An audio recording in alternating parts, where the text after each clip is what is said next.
everybody. How you doing? I'm Tim from Las Vegas. I'm Sam from the Pacific Northwest. Welcome to episode 12. Can you imagine? We've been doing this. I know. It's fantastic. Now, episode 12. And whoever's watching this video right now, it'll be like going back in the past. But as we're recording this video, it's exactly 1 week away from the beginning of Dice Tower West. So it's kind of like you'll be watching this.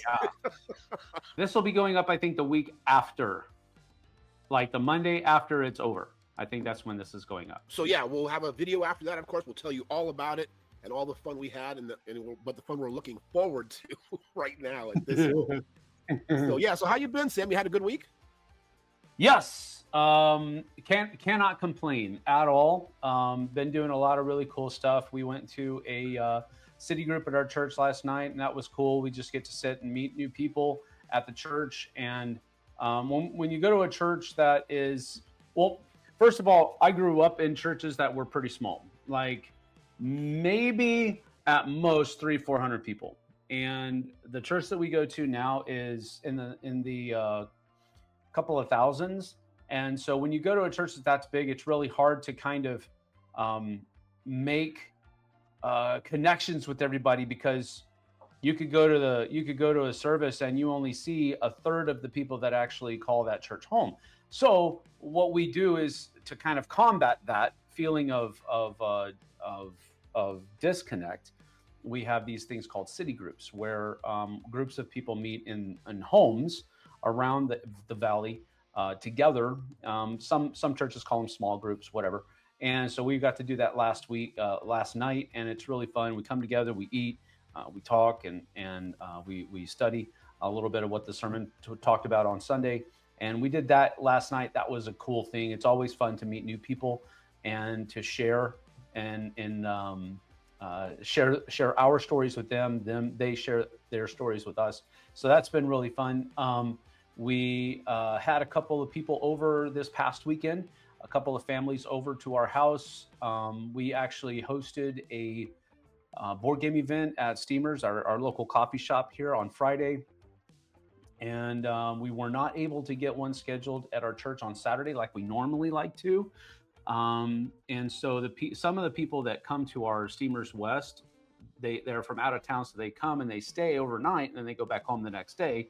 Well, since we weren't able to schedule our church one, we actually just had one over at our house on Saturday, and so that was pretty fun. We just had a couple of folks over on Saturday to play some games, and then Saturday night we had a hockey game, and our team won 6-2, which was awesome. We were actually on the way to the hockey game, and my son goes, every time we go watch them, they lose. We should just stop going to watch. So it was fun to, actually sit in the home stadium and actually watch them win. It was a cool thing. So I've absolutely zero complaints whatsoever. Just been having a great time. What about you? How's everything going? Well, just I'm up to my eyeballs with the convention. That's all. The past 2 weeks especially. I mean, what people don't realize, it's a long process. I mean, we put in a lot of hours for months, right? Sure, but these past couple of weeks, that's when we start getting pallets in, deadlines, last minute changes. And then of course, what creeps in for both Dave and I, the big thing is just that, like, fear of knowing we forgot something. You know what I mean? Like I'm just so afraid somebody's going to show up to the hotel and they don't have a room. You know what I mean? That I was supposed to book for them, or a vendor, an exhibitor shows up and Dave didn't get him a booth. You know what I mean? Yeah. It's just those fears are really, they consume you at this point. Sure. But other than that, I mean, it's smooth, right? This is our 10th or 11th year, right? Because we skipped COVID doing it. So we do have a rhythm, we do have a process, we do know what we're doing. We're going into a new venue. Well, not a new venue, but a different space in the venue. So we have a lot of that, but it's exciting. Really looking forward to it. It's going to be fantastic. We're really, really excited. We just had a meeting last week discussing our contract for 27, and then we're working on 28 and 29 as well. So we're getting Yeah, You guys schedule it that far in advance, really? Do you have to? Yeah. Well, here's the thing. What? So here we're in Vegas, obviously, right? That's just to put that out there. We're in Vegas, and we are a board game convention, right? We aren't IBM or Apple or Facebook, these big corporations who come in and drop, 2, 3, 4 million on an event and don't even sneeze at it, right? They'll have a $500,000 lunch with hors d'oeuvres and stuff. You know what I mean?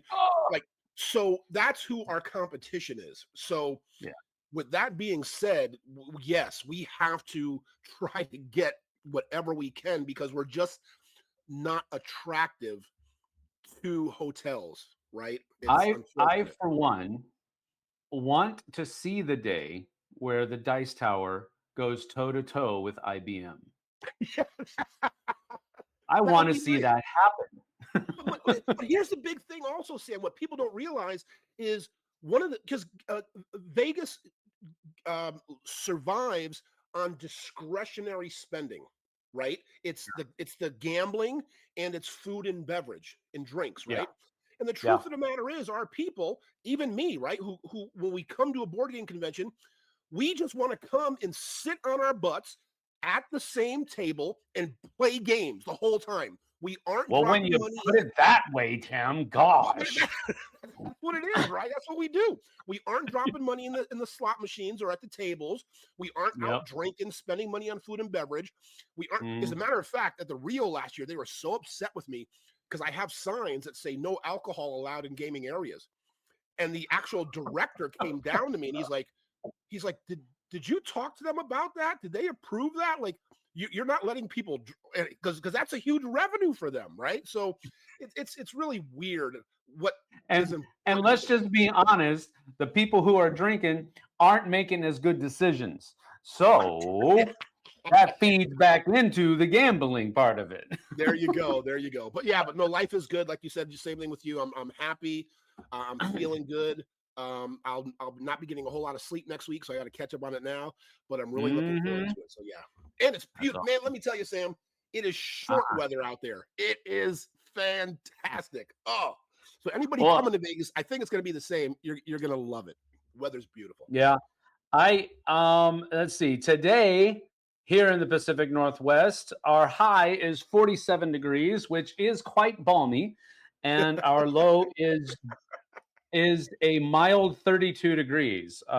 It is currently 38 degrees outside my windows. But actually, I've been walking around with, there were a couple of weeks where I was wearing a hoodie and a jacket. Now I'm just wearing the hoodie or the jacket. It's not both. Right. So, but yeah, what is it, like 60s, 70s there? Yeah, at least. I mean, the past couple of days I've had my AC on in the car, so it's it's beautiful.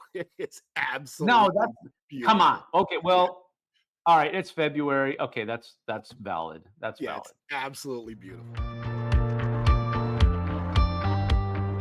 how about games? You having a chance to be playing any games lately? Yes, as a matter of fact, I have, since we had that time.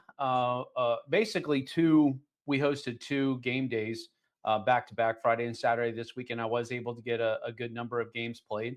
One of the ones that I think I want to talk about today is one that I wasn't really expecting to play, because it is an older dexterity game that 25th Century Games is just starting to be the distributor of here in America. And they sent me a copy of it. And I was like, why did they send me? Because usually they send me all of their new stuff. And I got this game in and I'm like, this is like not just old, this is like super old. Anyway, we took it to the game night. It was the first game we set up, and it's called Hamster Roll. Oh yeah. Yeah, Hamster Roll. Exactly. I haven't played this game in forever. I had to actually reread the rules to see exactly how it's played. And my wife, who is not a dexterity gamer, I am not a dexterity gamer, we really enjoyed ourselves. We played 2 or 3 games of it right there at the beginning of game night on Steam at Steamers West, and it was pretty stinking fun. Now again, that's coming from this is not one that I'm going to be taking to every game night, and I'm not going to be setting it up at the beginning of every game night, but it's one of those kinds of games that's just novel enough, and it has that table presence to it that if it shows up and if it hits the table, fine and freaking dandy. You know what I mean? It'll be a good time, and people will enjoy themselves. So basically, with Hamster Roll, you start with this a hamster wheel. That's what it basically is. It's made out of wood. The component quality of this game is really kind of off the chart as far as now, it doesn't have as much wood in it as something like Jenga, but let's be honest, Jenga is just a bunch of wooden blocks. All right. But this one has a whole bunch of different wooden blocks, a set for each player.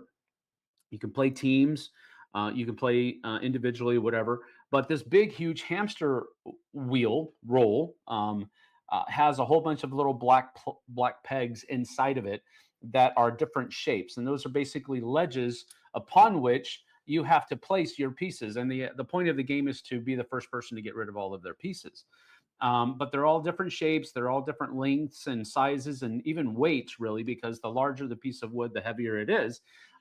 But you have to place your piece in either the same compartment that the last player placed their piece, or you have to place it in the next one in the direction that the wheel is rolling in. Because as you place things into the wheel, the weight's going to start pulling that wheel over. And that's the thing. If you place it in a spot where somebody else is already, where the last person placed theirs, your piece has to reach further to the next little spoke than their piece did. But if you place in the next one where there isn't anything, you can place it any way you want to, basically. And the whole gist is to get rid of your pieces first. And it's one of those dexterity games that if you're not a dexterity gamer, you can still do it and you can still have fun at it. It's not one of those things where you have to absolutely have a steady hand or you have to have little tiny fingers to get inside of something and all that kind of thing, which a lot of dexterity games rely upon. So we had a great time with it, and we are going to be playing it some more, but we're going to be, doing a review of it. I've never reviewed it because I think somebody else did it for the Dice Tower back in the day. I don't even know if the Dice Tower did it, but anyway, it's going to be played a few more times before we get a review of it. But I played it a couple of times at the beginning of our game night, and then I broke away to go teach a couple of other people the next game I'm going to talk about, and they kept playing for like 3 or 4 or 5 more games. So it's just one of those things where you play it once, you're like, wow, that was fun, let's play again, and it was a blast. We had a good time. Oh, very cool, very cool. Well, I had a chance to play a game twice, once on Sunday, once last night. This game, Tom absolutely loves it. Uh-oh. A lot of people at the Dice Tower 2 gave it a 9 and above. Tom gave it a 10. What? Yes. And that game is Ostia. So, yes. So I'm not going to go into it because they literally just put up a review, I think, yesterday or the day before. Mike did one several months ago, but the one they just put up had the base game and the Pirates expansion. So they kind of reviewed both. So first off, I'll say it's not a 10 for me. Okay. It's good. It's just not a 10. Not even a 9. So I talked to Tom, I don't know, a week or 2 ago, whatever, and he's like, "Oh, Tim." Oh, he goes, "Oh, I played it 4 times. Like I played it once to learn it, played it 3 more times. 4 times in one day." He was like, he just loved the game. Really? Yes, he gave it a 10. He loves it. He loves it. He told me on the phone. I don't want to say where he puts it, whatever, but it's ranked high all time already. Kind of jumped right up in his list. Now, so I'm not going to go, talk about the game and the mechanics and all that stuff. The one thing I will say, because it was both to there was a newbie, me and another person had played it for the first time Sunday. Last night, I was the only person who had played it before. One of them had watched a video. The other 2 knew nothing about it. Yeah. It's very, and again, this is just my opinion, whatever. It's very counterintuitive how the game works, because it's the Mancala thing. You produce your resources first at this one spot, but then you pick up your pieces and move them, and wherever you end up is where you do your action. Yep. So it's kind of like you have to think 2 or 3 turns ahead, because where you're actually getting production of resources isn't the action you're taking this turn. And then you got to figure out how to get back there 2 or 3 turns later to use those resources that you. So it's really sort of, and even after the second time playing, I was like, yeah, it's still not a 10. Like it's good, but I'm just right. I mean, we've all had those situations, right? Where people are like, these games are just amazing, or these games on the other end really suck and we love. And you're just like, how do they get there? Whatever end they're at. How do they get to the point where it's a 10? How do they get to the point where they say it sucks? Because whatever. Right. And so I'm like, it's good. It's good, but I didn't think about it when I got home. I didn't think about it the next day. It wasn't one of those type of games that really captured me, and it just didn't do whatever for me to shoot it up like Civolution did, or even Sankore did. It just for some reason, but it's good. It's a good game. We're gonna have 2 copies out of the Hot Games table, and wow, that's weird. That is so weird. I actually they sent me a prototype of their Pirates expansion, and they sent me a copy of the Ostia last year. I think because actually it was before last year, because I remember taking the Pirates expansion to Dice Tower West last year so that Trey Lennox could try it out with his copy of Ostia, and that's really funny. Did you play with the Pirates expansion, or did you just play the base game? I have just played the base game twice. You should probably try the Pirates expansion because it gives you more to think about during the game. I think probably the reason you're not thinking as much about the game, the base game, is because you're used to, I think it's not as heavy of a game as what you're used to being enthralled by, if that makes any sense. But with the Pirates expansion, there's more for you to think about. There's more for you to have to work on, so to speak. So I'm wondering if you might like it better with the Pirates expansion. I like it better without the Pirates expansion. The Pirates expansion had a bunch of modules in it, and I liked some of them, but the ones that I didn't like, I really didn't like them.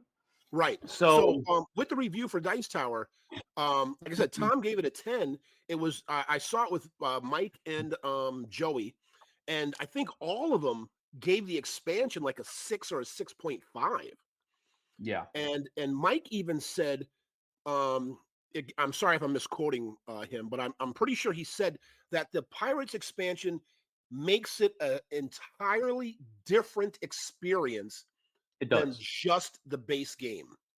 Absolutely does. So, with the base game, my interpretation of the base game is that it's basically a race to get as far as you can on those different tracks, and to get as many of those destination tiles scored in order to score a whole bunch of points. What the Pirates do, though, is it puts kind of like roadblocks in your way, and you have to fight past those roadblocks in order to get that. But that's only the Pirates part of it. There's a whole other there's a lot of other things that go along with that aspect of it, as far as gaining treasures and all of this other kind of stuff, and it does really kind of change the dynamic of the game. But this is I still have Ostia on my shelves. I probably won't get rid of it, because it's one of those, I call it a mid-weight game. With the expansion, I think it's definitely a heavy game. But without the expansion, it's a mid-weight, maybe a little bit on the heavier side. But it's about the extent of the kinds of Euro games that I enjoy. And for that reason, I kept it. because it's one of those games that I think if I have a heavy Euro gamer over at the house, I can pull this game out, Ostia, and I can enjoy it and they can enjoy it at the same time. Whereas if we pull out a heavy Euro game, they'll enjoy themselves and I'll just play the game. Or the vice versa. If we pull out a family weight game, I'll enjoy myself and they will just play the game. So Right. Ostia is one of those games where I think we can merge those two worlds merge and everybody can have a good time. However, I don't know if I would. It's again, I've only played it twice, and last night my group was kind of like there wasn't. I don't think anybody would have given it a 10 after the game last night. Because again, it's one of the initial frustration. Like, was one point, Scott, who was sitting next to me, he was like, "Okay, well, if I move here, I end up here. If I do this one, I end up here. If I do that one, I end up here. Everything ended up in the same place." Like, there's that frustration because the first time, I think it's very hard to grok exactly how to plan. So I would sort of disagree when I'm saying with what you said when you would say you would break it out and everybody would have a good time. I don't know if everybody would have a good time their first time with Ostia because it's not easy to get it like figured out. The backward counterintuitivity of it, you know? Yeah, no, I get it. It does have some nuance that Mancala mechanism definitely has of generating your resources and then having your ship land where you want it to do the thing that you need to do on the board. That is definitely a nuanced mechanism. And yes, you're right. It will take a couple of plays, but the people that I've taught it to that are in that heavy Euro game camp, I taught it to a couple, Doug and Emily, while I was, playing the game, play testing it. One of them got it just like that. The other one, it took them longer to get it. But at the end of the game, they both said that they enjoyed it. The one that got it quicker said that she probably wouldn't want to play it again. The one that didn't really grok that mechanism very well at the beginning, but kind of over time got it, said that he would definitely want to come back and play it some more, just so that he could explore that mechanism a little bit more. Right. So my main thing is that I think it's a bridge between heavy Euro gamers and maybe light Euro gamers. That's my main that was my main point, is that I think it falls within the middle there somewhere so that both camps can enjoy it, whereas other games, one will enjoy it more than the other. And I think this has the potential, maybe is the better way to say it, of pleasing both sides rather than just one or the other. Right, exactly. Yeah. So yeah, it is what it is. That's a good one. That's really funny. I had zero thought that Tom would give that a 10. Mm-hmm. That is astounding to me. Astounding. Totally off my radar. That's interesting. But it doesn't surprise me that they all kind of didn't like the expansion very much. All right, cool. What did Joey say about it? Did Joey like it? He did. I think he gave it a 9. And I think he was like, I think he gave it a 9, and I think he was a 6 on the expansion. I don't remember exactly. Wow. And I think there was, I forgot what he said. I think to get him to 9.5. Again, I'm one of those kind of like watch about 30 seconds, scrub, watch about 30 seconds. I mean, I don't have a whole lot of time to sit and watch the whole videos, but anyway, just to get a little taste. But I think I gave it an 8. If I remember correctly, or maybe it was like a thumb up or 2 thumbs up. I can't remember if I did it. I'm pretty sure I did it here on the dice on the flip side, not on the dice tower. But I think I would probably give it around an 8. It is a good game, and it is good enough for me to keep it in my collection. But it's nowhere near a 10. Like I can't fathom that Tom gave it a 10, frankly. Yeah, but that's funny. Like I said, me too. It's nowhere near a 10 for me. So, but that's good. GAMA is going on right now, right? Yeah. And GAMA is the Game Manufacturers Association, I don't exactly know what it stands for. but they are a body in the industry. I'm not going to go ahead and exactly say what their mission statement is or what they do or what they stand for, because I don't really clearly know it. Yeah. But the topic that Sam and I want to discuss today or bring up is what is necessary, what is there, what do we feel as far as governing in the board gaming industry? And maybe you can set it up a little bit better than I did, Sam. Wow. Well, no, I don't know that I'll do a better job setting that up, but I mean, I will say that I guess to answer the question, I guess some governance is necessary, or maybe not necessary, but needful. I don't know that I like a lot of governance. If the governance is, and this is what I think the governance is, maybe I'm wrong. You being a former retailer would probably know better than I would, but I think the main part of the governance that the Gamma has is between, or is for the retailers. And it's between the retailers and the publishers, and the distributors are thrown in there somewhere as well. It's not really for consumers. It's not a governance from the consumer's point of view. It's more between the publishers, the distributors, and the retailers. Is that a correct summation? Okay.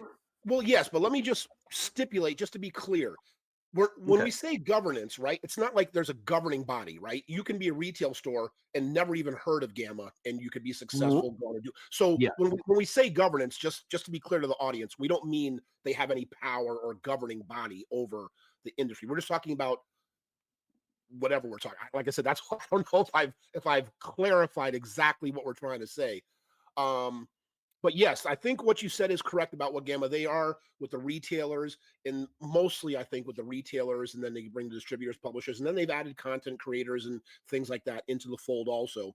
But they are sort of a body within the industry that does set standards, creates connections, has their event going on right now with seminars. It's great information. But I think Sam, what we want to get to is there a need for it? Do people think there should be more rules, or I don't know. It's a weird topic, right? Yeah. About well, I guess my question, and I'll be that guy, answer a question with a question. My question then is it needful? And my question then would be, well, then what standards are they setting? What guidance, what leadership are they providing? And if we are able to pinpoint those things, we can better answer the question that you've posited of, is it needful? Great. Here we go. That's a great thing you did right there, Sam. Is okay. I'll give you two things I think that'll get us going in that direction.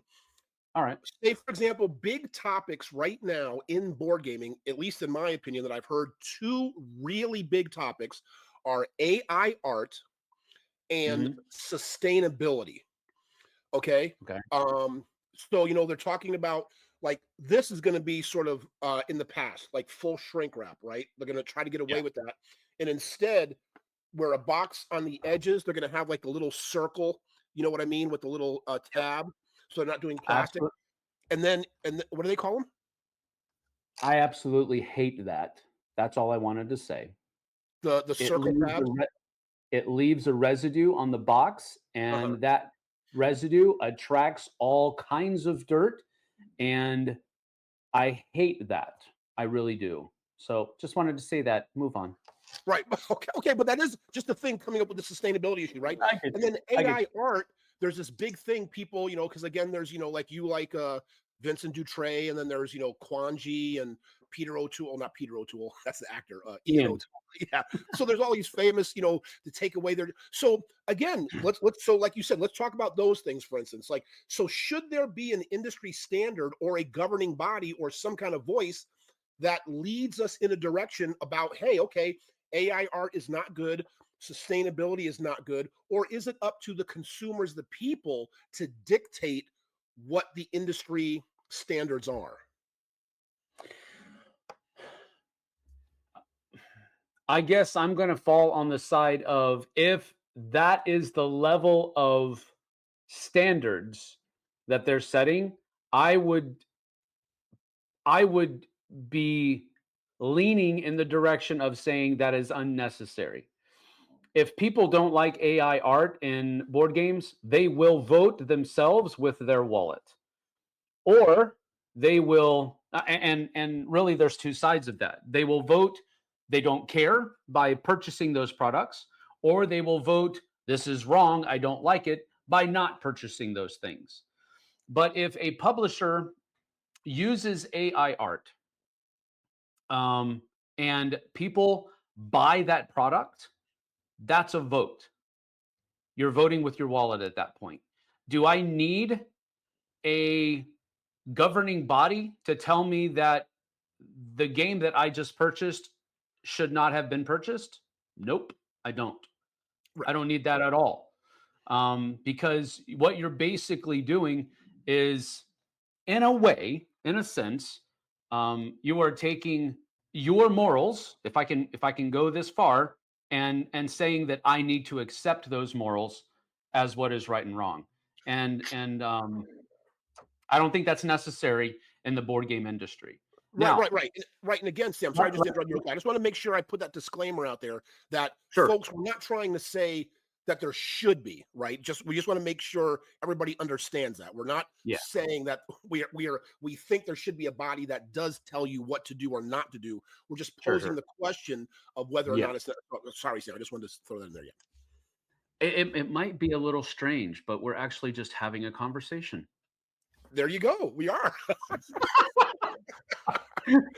Yes. So that's the thing. Now, to further that a little bit, if and again, I think this really kind of falls in line. If a company is doing what we, as a corporate body of consumers, fear that AI could be used for, in that stealing somebody's art style, stealing somebody's artwork, and uh, not having to give that artist that made those original works any reference. If a company is doing that, they're going to get hung out to dry by the consumers. I would agree. Yes. They're not. We don't need a governing body to hang them out to dry for us.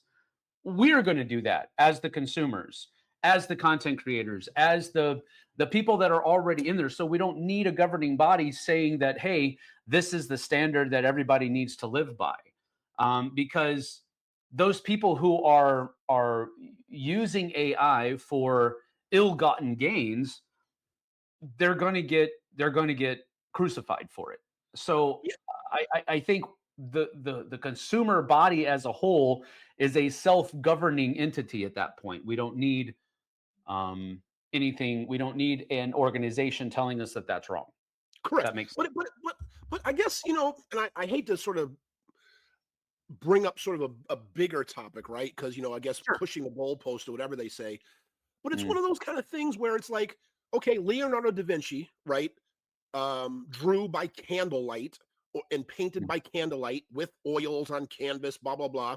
But now yeah. people can do it and draw on an iPad. So they are getting help cheating, if you want to say, again, just for discussion, but you know what I'm talking about, right? So I mean, that's just how evolution, that's how society or things evolve, right? They go Right. from, chipping on a rock with the cavemen to Leonardo da Vinci to now on an iPad, then Right. next AI. So at what point, like, so should you say that iPads aren't fair to draw your stuff on iPads and use the color when Leonardo da Vinci painted the Mona Lisa by candlelight on canvas? So at what, you know what I'm Yeah. saying? It Yeah. so Well, that's sort of like, I don't know. I don't know. I think that I don't think it's the digital aspect of AI art that people are having so much trouble with. It's the fact that how you use AI art is where we can get into muddy water.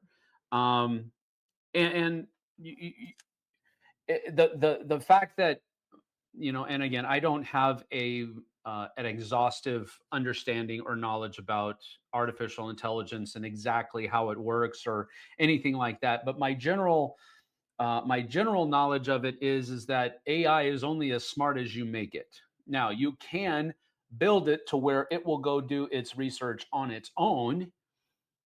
And if you're dealing with something like that, I guess the water can be a little bit muddier than if you're just making it as smart as you want it to make by feeding it certain things and so forth. But that's my general understanding of AI. It's only as smart as you want to make it. So if you're feeding it Ian O'Toole art, and if you're feeding it Vincent Dutrait art, and if you're feeding it, I can't remember any other artist names right now. I'm just blanking. But if you're feeding it all of these people's artwork, and then you're saying to it, now make me a box cover with Vincent Dutrait's art style. If you do something like that, I think you're definitely heading off in the wrong direction as far as what I would consider a good morality. But if you're simply like, for example, one of the games that really came out that I purchased after I played it was Path of Civilization, and Okay. it was a game that used nothing but AI art, but they employed graphic designers and artists that sat down and utilized artificial intelligence to come up with all of the artwork. And then, if I'm understanding their process correctly from what they've said, those people that they employed then took those pieces of artwork that AI gave them and made them look better. You know how AR gives people, like, you know, six fingers and Right. two arm or four arms and all that kind of stuff. They went through and they fixed all of that stuff. So yeah, it was AI generated, but then a person was paid to use their skills and their capabilities to make it look good. I don't think there's a problem with that at all. But Right. But again, I've talked to a lot of people who do not agree with me, and that's fine and dandy. And what I tell them is, you got to vote with your wallet. Then. correct. And that's the whole thing. So, I mean, to sort of bring it back to the topic, you know, like you said, it has to be sort of more of a self-governing thing, right? Yeah. We as the consumers decide, but also how what choices do we have? Like, you know, say for sustainability or whatever, AI art. Let's just Mhm. use probably one of the biggest games in our hobby gaming thing. Let's just use Catan, just as an example. What Okay. if Catan all of a sudden went to 100% AI art and they shrunk wrapped all of their boxes and were like, okay, no sustainability, and we're using AI art. Now the consumer, now that's sort of thrust upon the consumer, and we don't really have a choice anymore. We could decide with our wallets, but do you think people will? So, you know, I mean, it's again, we're just having conversations. I'm just throwing like wrenches in there and all this kind of thing. But Sure. what about in Well, that kind of case, right? Like, I guess I need you to define sustainability. What do you mean when you say that? Are you talking about oh, using recycled products and that kind of stuff? again, Sam, I don't know the extent of what people deem as sustainability. I just know it's a big topic. Again, I don't even really know what AI art, the extent of what they're saying. Like you say, how Right. Path used it, this and that. But Yeah. sustainability, I just know people. Um, those are issues that are strong in the industry right now. I guess if sustainability is being talked about in the vein of whether or not we're going to use uh, you know, plastic around the boxes, or if we're going to use these little circular adhesive devil patches, demon patches, then that was me injecting that in there. I'm sorry. Um, if I guess I want to think that it's coming from the aspect of recyclability and sustainability. From that aspect, we're talking about sustaining sustainability with our resources and Right. using certain resources and others. And you know, frankly, I don't think that's necessary either. Um, I'm definitely not a fan of the little adhesive patches on the sides of boxes. it actually makes me want to cuss whenever I get games that are like that. Because it's like, okay, great.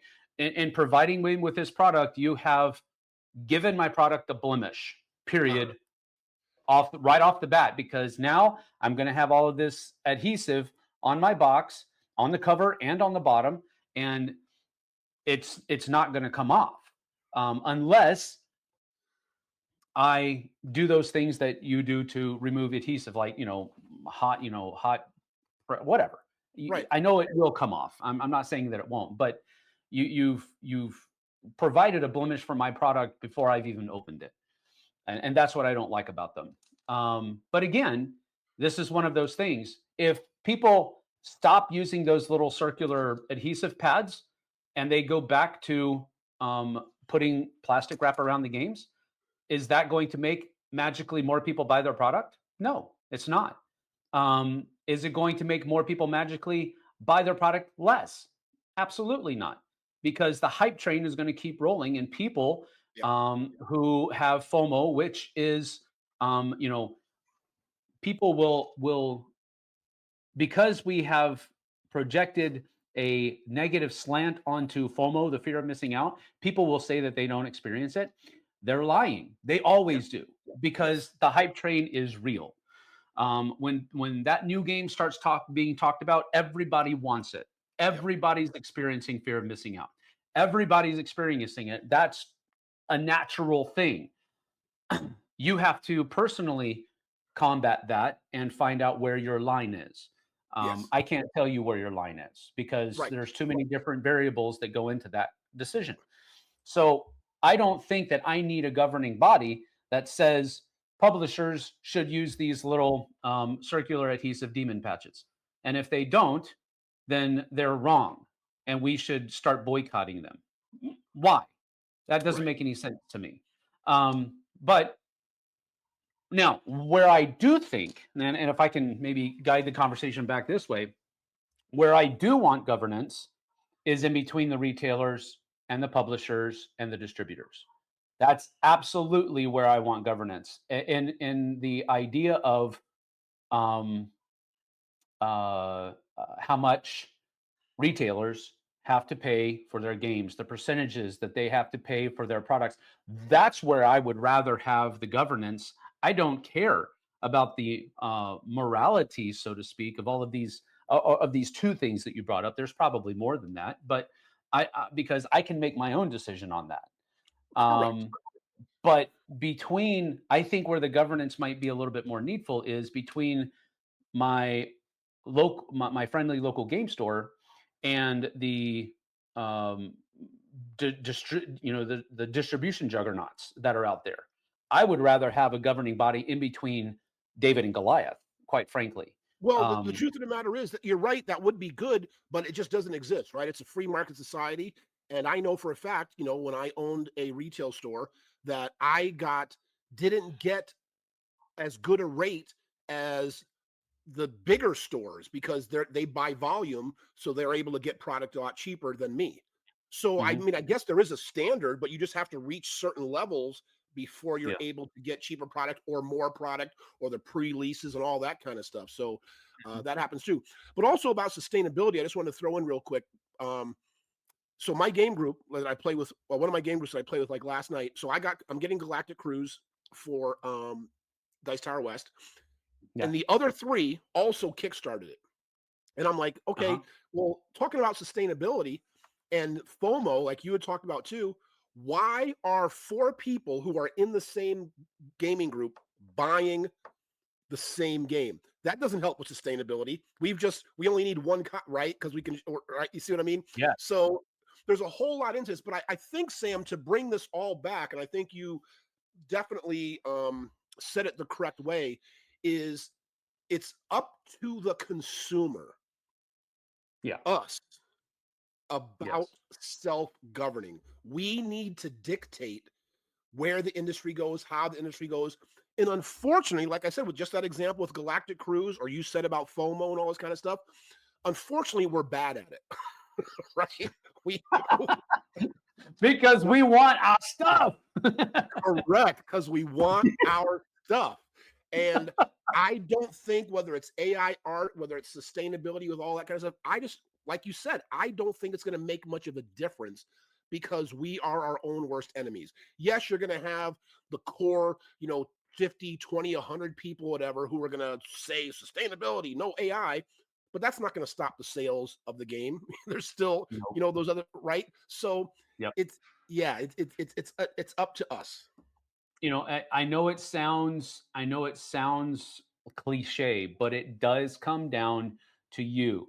To give an example, JT and I we did a playthrough of on the flip side of a game called Terminus Frontier that was I think just finished their Kickstarter campaign, and he enjoyed it, and he had the question for me, are you getting a copy of this?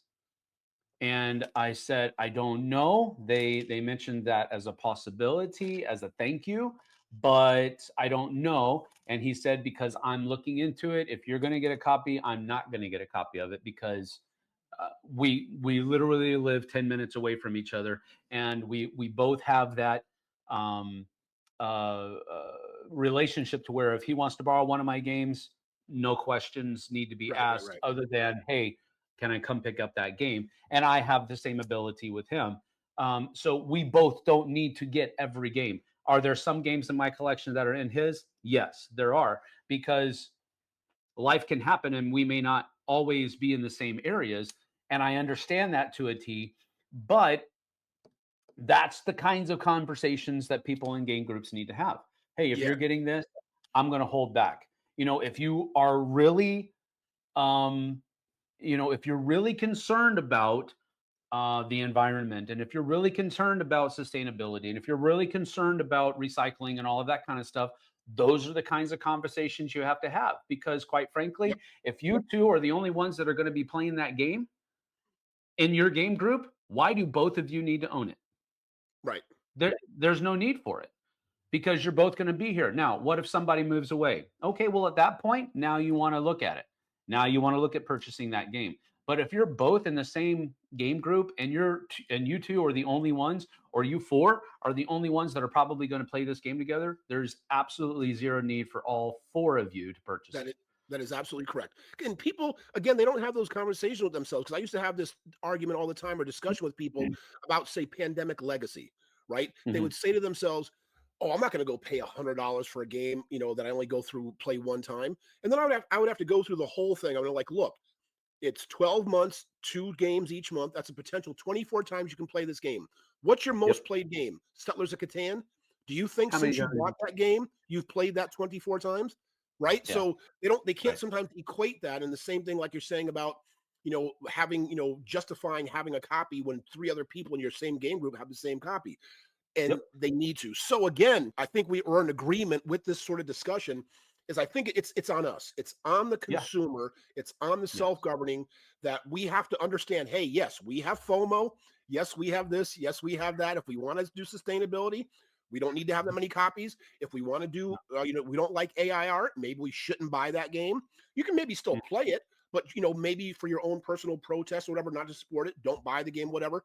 But Sure. it does come down to us. And if Yeah. something is really important to you, it has to start with you, us, me, Yeah. ourselves. It Yes. has to start there to Yes. to begin to make the difference, right? Correct. Yes, absolutely. And that's, I went to a men's conference years and years ago, and one of the speakers actually made that point, and it's totally unrelated, but I'm using it as an anecdote to support the ideology that we're using here in this discussion about the board game industry.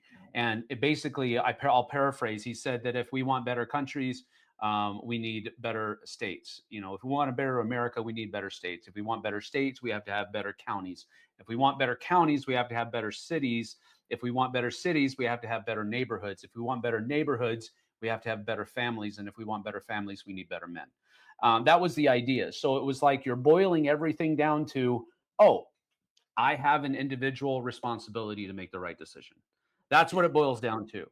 And what I believe to be the right decision can be, that ideology can be shared with other people, but I don't need a governing body telling me what the right idea is.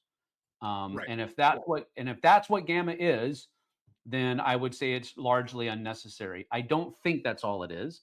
I No, think I don't there's think it is what they are at all. I don't think what they right. are at all. Yeah, and I'm not even, to be honest with you, I'm not even really clear what they are, but they are sort of, as far as I know, sort of the only body that that purports or claims to be sort of any sort of Yeah. industry body. I Right. don't know if I'm making myself clear. I just don't know if there's anything No, else. no. You know? I mean, I've talked to a lot of different retailers all over the country and about gamma, because I'm always interested if gamma from a content creator's point of view. I've always been interested at the value of gamma, and I've talked to some retailers that were that gamma was very helpful, very necessary, very good. And I've talked to other not publishers, but retailers on the other end of the spectrum where they're like, no, we don't go to gamma because and it was less of an indictment against gamma itself, but they said when I go there, all I hear about from other retailers is how bad they're doing, and it becomes this very dark place. And he says that's not what I want to go to gamma for. I want to go to sit in on all of the Seminars. sessions that they have, and I want to learn how I can get better at doing this and better at doing this in the industry.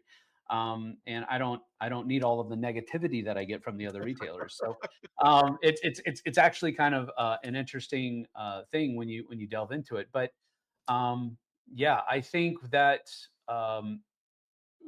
if we come at this with the aspect of I have a personal responsibility to make the right decisions in these different areas, I think that's a lot better than saying, "Hey, this governing body says this, so that's what we should Yes. do." No, absolutely. We all should. And again, as you know, we've said so many times that we've had our discussion, Sam. This is a Mhm. great hobby. We're all Yes. very fortunate with the condition of the world. Having our first world situation with games sitting on our shelves behind us. Being able to afford to do all this kind of stuff. That's true. That again, it's a small thing we need to do. But if something like that is important to you, we have to take that step within us to at Mhm. least make our individual beginning or mark in the bigger scope of whatever we're trying to accomplish, right? Agreed. Yeah, absolutely. Well, as Agreed. always, Sam, it's a great discussion. Like that. And the next time I see you, it won't be virtual, it'll be That's live. right. That is right. Yeah. So that I'm really looking forward to. That'll be really great. But I hope you have a great rest of your week. I hope you have a great rest of your weekend. Everybody who's watching, please, as always, like, subscribe, comment, watch all of the other videos on the Dice Tower as well. And hopefully we'll have a chance to see many of you at any of the events that the Dice Tower puts on. That's correct. Yes, but until next time, I'm Tim from Las Vegas.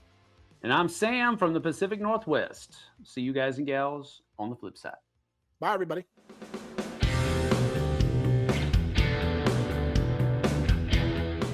Hey everybody, thanks for watching this video. If you like this review or whatever you just watched, wasn't it amazing? Check out our channel, Dice Tower. We have all kinds of things. We review games, we do top 10s, we play games live. It's all about board games, but especially the people who play them. Check out Dice Tower YouTube channel.